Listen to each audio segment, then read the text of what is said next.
There was a girl named Dorothy. She lived with her parents in the heart of the great Kansas prairies. One day, Dorothy and her dog Toto were playing inside the house. Suddenly, there appeared a large cyclone that picked the house right up off its foundation with Dorothy and Toto still inside. It carried them high into the sky.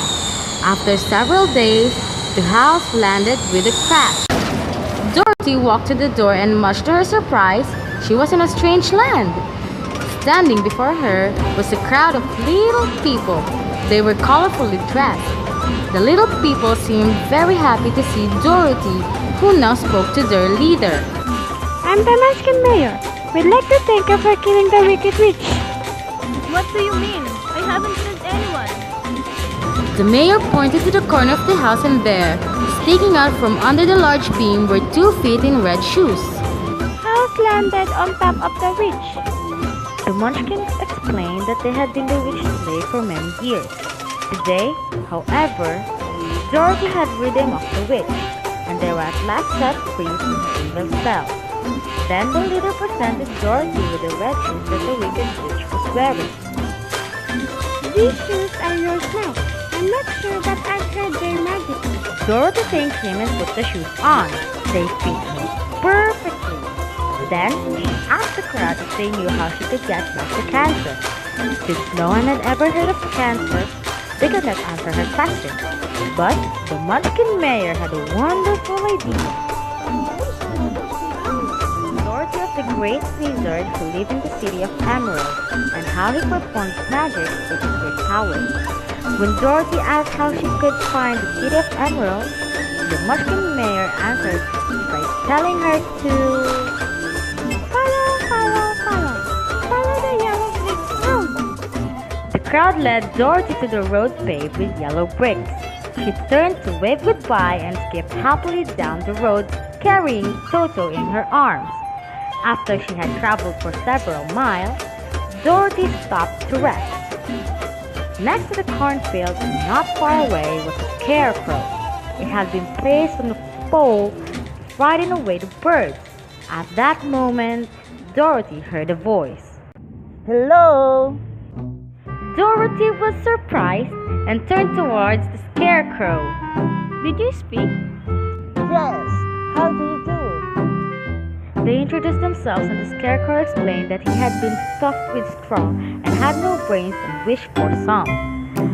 Dorothy told him of the wizard and invited him to join her and Toto. The scarecrow accepted, and they were off together down the yellow brick road.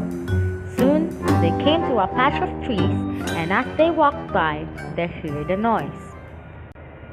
In the middle of the trees was a man made of tin. He stood motionless with an axe in his hand. Dorothy walked up to him and looked closely at his face. Did you say something? Yes, please. Bring me some oil. Dorothy found some oil and oiled the Tin Man from head to toe. When he was able to move, the Tin Man down and thanked her.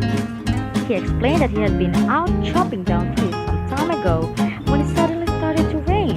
Before the Tin Man could get out of the rain, he had rusted so badly he could not move. I'd have stayed here forever if you hadn't come along.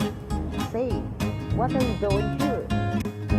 Dorothy told him of the wizard, and the Tin Man was very curious. Do you think the wizard could give me a heart? It was stolen by a teen girl that I once loved. Dorothy and the Scarecrow agreed that it was possible. So, the Tin Man joined them on the trip to see the great Wizard of Oz. They traveled for many miles and finally came to a thickly wooded forest. Suddenly, there was a loud roar from the forest, and the next moment, a fierce lion leaped into the road. With one sweep of his paw, he pushed down the Scarecrow and then jumped on the Tin Man, knocking him over. As the great beast opened his mouth, Dorothy rushed forward and punched the lion right into the nose. You big beast, you ought to be ashamed of yourself. The lion rubbed his nose with his paw. You're nothing but a big coward. I know I'm a coward, but I can't help it. Dorothy couldn't resist feeling sorry for the beast. Please, don't cry. I'm sorry I hit you. I just can't understand how a great lion like you could be a coward. The lion explained that he was born that way and that his entire life he had wished more than anything to have courage so he could be what the other animals expected the king of beasts to be. Dorothy told him of the wizard and how he might be able to give the lion his courage. So, the lion joined them on the journey down the yellow brick road. Oh, we're off to see the wizard, the wonderful Wizard of Oz. At last, they came to Emerald City. It was the most beautiful place that any of them had ever seen. The streets were lined with clean marble houses and sat sparkling emeralds. Dorothy and her friends came to the Palace of Oz, home of the great wizard. They walked up to the soldier at the door and asked to see the wizard. He led them to a large round room, and they were greeted by a little man dressed in long green robes. He was seated on a marble throne and nodded his head as he spoke. I am Oz, the great wizard. Why have you come? I want to go back to Kansas. I'd like some drinks. I need a heart. I want courage. The wizard solemnly told the four that he could not help them unless they brought him the broomstick of the last evil witch, the wicked witch of the west. Then the soldier returned and escorted the two to the front door. There, they asked the soldier how they could find the wicked witch of the west. He warned them that all those who attempted to see the wicked witch never returned. Finally, the soldier realized his advice would not be followed, so he told the group how to find the wicked witch. They thanked him and headed towards the west. They ran as fast as they could, and soon Emerald City was far behind. Dorothy, the lion, and Toto were very tired from running and decided to rest. They lay down on a soft grass, and in no time at all were fast asleep while the Tin Man and Scarecrow stood guard. Now, the wicked witch of the west had only one eye, but it was as powerful as a telescope and could see anywhere. She saw Dorothy and her friends and noticed the red shoes on Dorothy. Then she called her slaves, the winged monkeys. Come here, monkeys!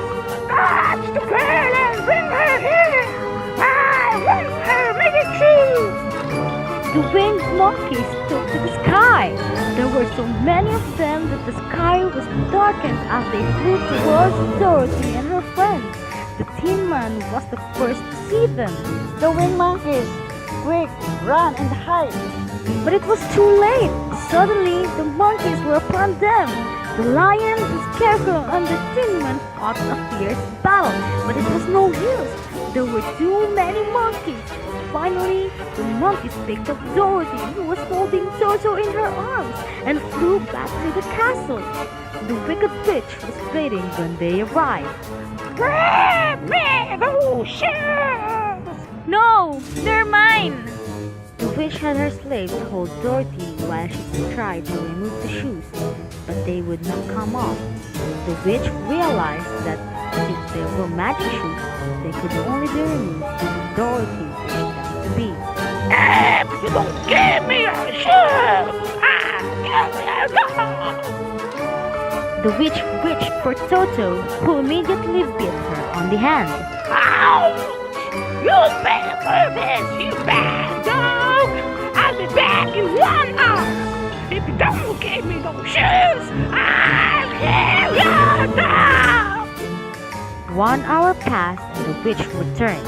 She was not aware that the lion, scarecrow, and Tin Man had climbed over the outside wall.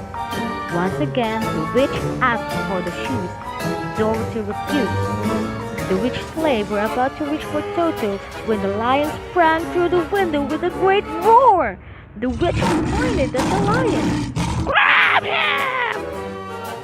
4 of the winged monkeys jumped at the lion, but he knocked them all down with one blow from his paw.